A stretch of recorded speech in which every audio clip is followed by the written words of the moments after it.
Ребенок опять рисует на стенах? Значит, придется наказывать. Может, хватит? Это же всего лишь способ детей изучать мир и самовыражаться. А если вы будете наказывать ребенка, то он просто закроется. Лучше объясните, что стены не предназначены для рисования, и дайте альтернативу. Малыш, тут рисовать нельзя, но я покажу, где можно. Пойдем. Создайте отдельный уголок в доме, где ребенок сможет творить.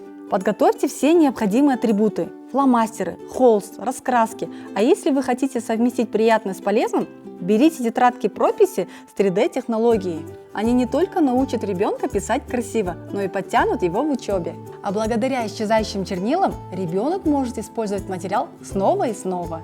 В наборе 4 тетрадки, а нейропропись – приятный подарок, который помогает улучшить внимание и работу мозга. Цена всего 8890 тенге. Заказать вы можете через Каспи и Халф Маркет с бесплатной доставкой.